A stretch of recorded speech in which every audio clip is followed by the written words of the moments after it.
Welcome to another nature walk. Well, here I am in the midst of tide pools, one of my favorite environments, I might add. Why? I guess because every time I see a tide pool, I see something different. And every time waves come in and go out, everything changes.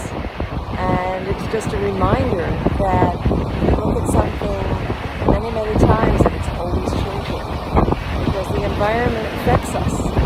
So be aware of what your environment is. You know, right now the tide's coming in, so you have to be a little careful. And just be aware, but don't let it stop you from enjoying what you love, and from learning, and from just watching and observing.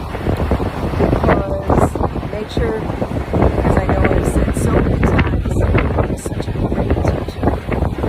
So go out in nature, enjoy your walk, and I'll just give you another look around where I am so that you can breathe it in and enjoy it and share nature with me.